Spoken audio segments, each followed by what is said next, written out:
Study Himachal की current affair series में आपका स्वागत है। आज हम डिस्कस करने वाले हैं नेशनल करंट अफेयर जो हिमाचल प्रदेश लोक सेवा आयोग, हिमाचल प्रदेश कर्मचारी चयन आयोग और हिमाचल प्रदेश यूनिवर्सिटी के जो भी अपकमिंग एग्ज़ाम है उसके लिए बहुत महत्वपूर्ण है। ये 6 मंथ के करंट अफेयर होंगे जो भी एग्ज़ाम में बनते हैं।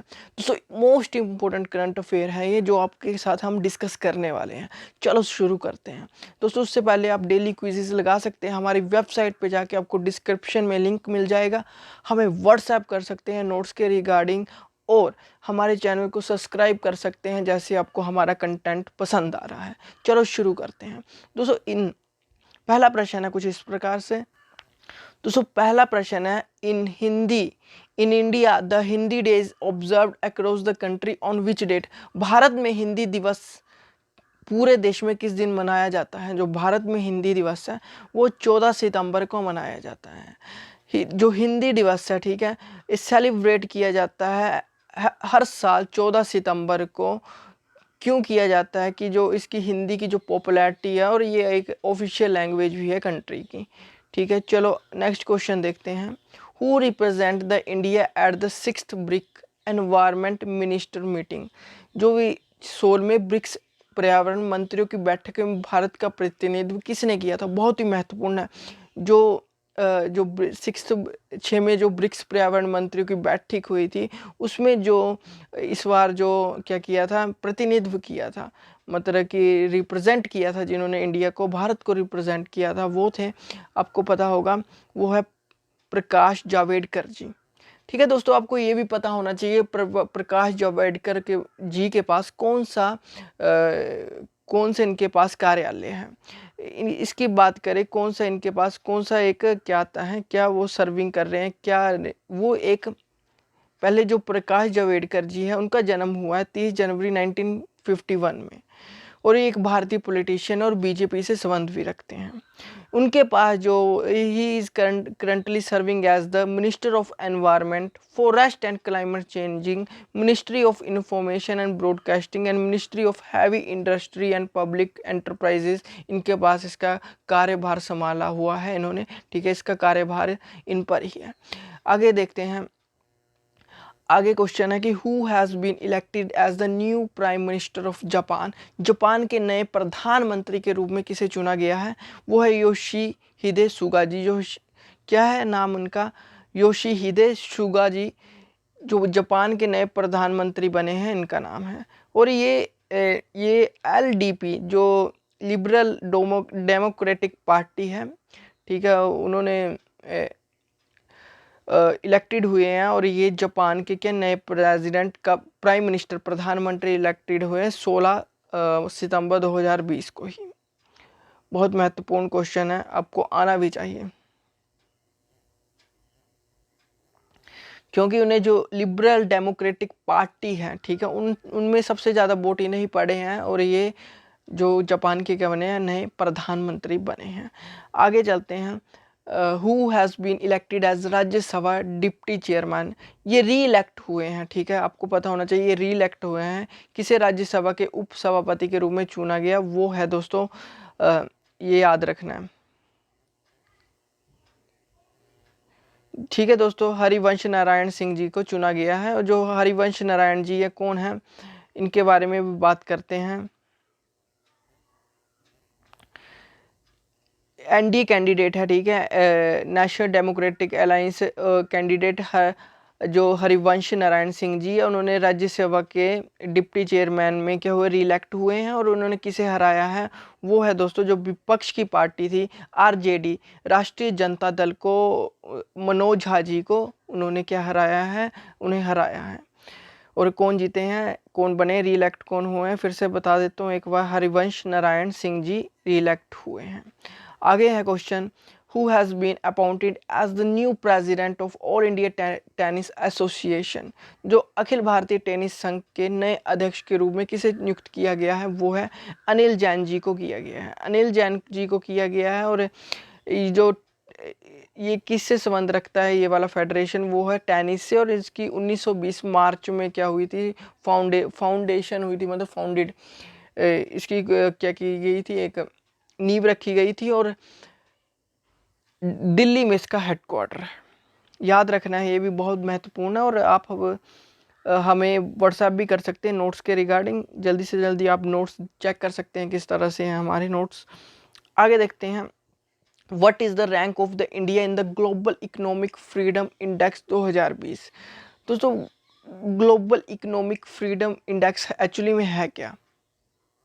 दोस्तों जो इकोनॉमिक फ्रीडम इंडेक्स है, ठीक है, वो 10 इंडिकेटर पर मेज़र करता है, ठीक है, किसी भी कंट्री की इकोनॉमी पर, ठीक है, और वहाँ की जो फ्रीडम है, फ्रीडम किस तरह से है उस पर भी ये मेज़र करता है। क्या करता है, मेन है जो पर्पस है इसका, किस मॉड्यूल पर सबसे ज़्यादा मेज़र करता है कि देश की जो कंडीशन है, इकोनॉमी की कंडीशन कैसी है और वहाँ पे फ्रीडम कितनी है जनता के पास, लोगों के पास, इस पर ये ज़्यादा जोर देता है, उसी पर ही ये इंडेक्स जो है जारी करता है। बट टोटल जो इंडिकेटर है वो 10 इंडिकेटर है, उस पर मेज़र करता है। जो मेन मेज़र है, एक तो फ्रीडम है देश में, और एक इकोनॉमी किस तरह से है, इकोनॉमी में जो फ्रीडम है और इकोनॉमी किस तरह से है। दोस्तों क्वेश्चन था कि वैश्विक आर्थिक स्वतंत्रता सूचकांक 2020 में भारत का रैंक क्या है? What is the rank of India in the global economic freedom index 2020? दोस्तों वो है बी मतलब कि 105, 105, ठीक है, 105 है इंडिया स्कोर, जिसमें इंडिया ने 10 में से 6.56 का स्कोर किया है और इनको 105वें स्थान पर रखा गया है, ठीक है।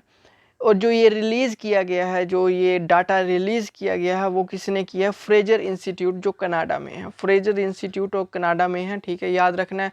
फ्रेजर इंस्टीट्यूट कहाँ पे है? कनाडा में है। उसके द्वारा जो इकोनॉमिक फ्रीडम इंडेक्स 2020 रिलीज़ किया गया है।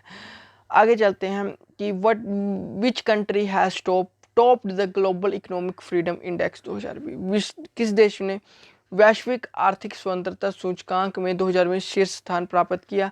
वो है दोस्तों, कौन है दोस्तों? हांगकांग ने किया है, जिसे 10 में से 8.94 मार्क्स मिले हैं और top ranked followed by Singapore. Singapore इसमें सेकंड आया है।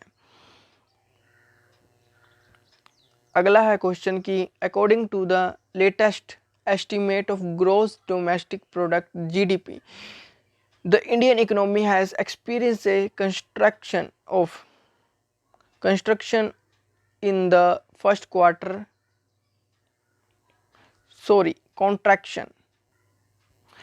Indian economy has experienced a contraction of dash in the first quarter, अप्रैल जून, ठीक है, जो क्वार्टर था 2020-21 का। सकल घरेलू उत्पादक जीडीपी के नवीनतम अनुमानों के अनुसार भारतीय अर्थव्यवस्थाओं ने 2020-21 की पहली तिमाही अप्रैल जून जो क्वार्टर था उसमें डैश के संकुचन का अनुभव किया है। वो है दोस्तों 23.9% का, मतलब कि 23.9% का क्या हुआ है, फर्स्ट क्वार्टर में जो इकोनॉमी है वो नीचे गई है, माइनस में होगा, ठीक है, ये नीचे गई है इकोनॉमी, तो ये याद रखना है।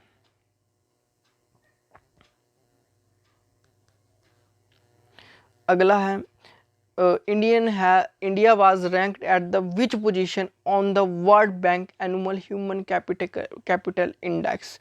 विश्व बैंक के वार्षिक मानव पूंजी सूचकांक में भारत को किस स्थान पर रखा गया है? दोस्तों भारत को रखा गया है 116वें स्थान पर।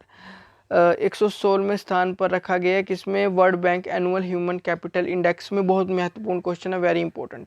फिर से नेक्स्ट क्वेश्चन देखते हैं, which city top the global smart city index 2020? Global smart city index 2020 में किस शहर ने टॉप किया है? वो है सिंगापुर ने किया है। और जो भारत के 4 प्रमुख शहर है जैसे दिल्ली, बेंगलोर, मुंबई, हैदराबाद ने ग्लोबल स्मार्ट सिटी इंडेक्स में अपनी रैंकिंग में गिरावट भी देखी है और इंडेक्स में सिंगापुर को सबसे ऊपर स्थान मिला है। Institute for management development IMD द्वारा स्मार्ट सिटी इंडेक्स 2020 को सिंगापुर यूनिवर्सिटी फॉर टेक्नोलॉजी एवं डिज़ाइन के सहयोग से जारी किया गया है।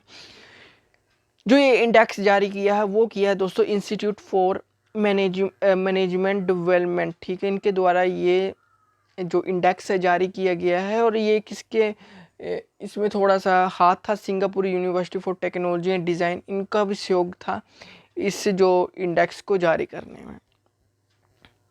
ठीक है, नेम द फिर से नेक्स्ट क्वेश्चन है कि यूरोमोनी अवार्ड ऑफ एक्सीलेंस द्वारा वर्ष 2020 के लिए लाइफ टाइम अचीवमेंट अवार्ड के विजेता का नाम बताइए। Name the winner of the life time achievement award for the year 2020 by Euromoney award of excellent. वो है दोस्तों ए रजनीश कुमार जी को मिला है।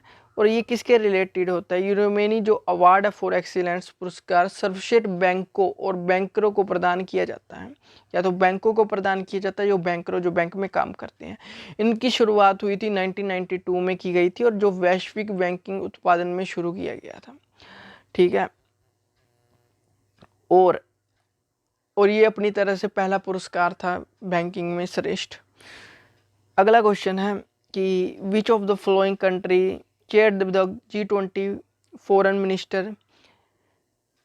extraordinary meeting which was held recently in the virtual mode। Virtual mode मतलब डिजिटल मोड में हुई थी ये मीटिंग।